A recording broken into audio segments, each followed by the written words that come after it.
আপনাকে টাকা দেওয়া হবে না তো, আপনার এলাকায় টাকা দেওয়া হবে, এলাকার মানুষের জন্য টাকা দেওয়া হবে।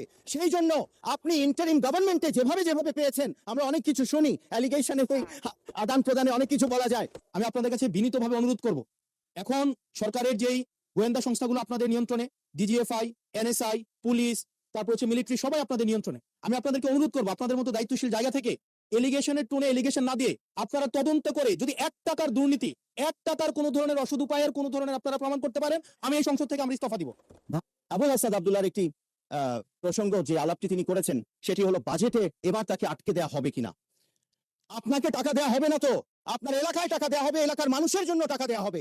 সেই জন্য আপনি ইন্টারিম গভর্নমেন্টে যেভাবে যেভাবে পেয়েছেন, আমরা অনেক কিছু শুনি, অ্যালিগেশনে আদান প্রদানে অনেক কিছু বলা যায়, সেভাবেই চলবে হয়তো। কেননা জনগণের জন্যই সেই টাকা মাননীয় স্পিকার দেয়া হবে, কোনো ব্যক্তিকে দেওয়া হয় না, কোনো এমপি আমরা আলাদা করে কোনো বরাদ্দ নিয়ে কোনো কিছু করি না। একটু কারেকশন করলাম, সেজন্য আপনাকে ধন্যবাদ মাননীয় স্পিকার।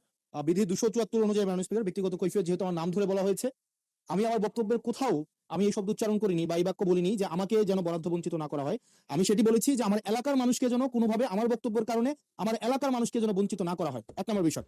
2 নম্বর বিষয়, মাননীয় স্পিকার, আজকেও এই সংসদে আমরা দেখেছি যে জুলাই সংশ্লিষ্ট কিছু আমাদেরকে মিন করে একটা কথা বলা হয়েছে যে আমরা আগে রিকশায় চড়তাম, এখন আমরা গাড়িতে চড়ি। মাননীয় স্পিকার, এই সংসদে আজকে সরকার যারা আছে, আমি আপনাদের কাছে বিনীতভাবে অনুরোধ করব, এখন সরকারের যেই গোয়েন্দা সংস্থাগুলো আপনাদের নিয়ন্ত্রণে, ডিজিএফআই, এনএসআই, পুলিশ, তারপর হচ্ছে মিলিটারি, সবাই আপনাদের নিয়ন্ত্রণে। আমি আপনাদেরকে অনুরোধ করবো, আপনাদের মতো দায়িত্বশীল জায়গা থেকে এলিগেশনের টোনে এলিগেশন না দিয়ে আপনারা তদন্ত করে যদি 1 টাকার দুর্নীতি, 1 টাকার কোনো ধরনের অসৎ উপায়ের কোনো ধরনের আপনারা প্রমাণ করতে পারেন, আমি এই সংসদ থেকে আমরা ইস্তফা দিব।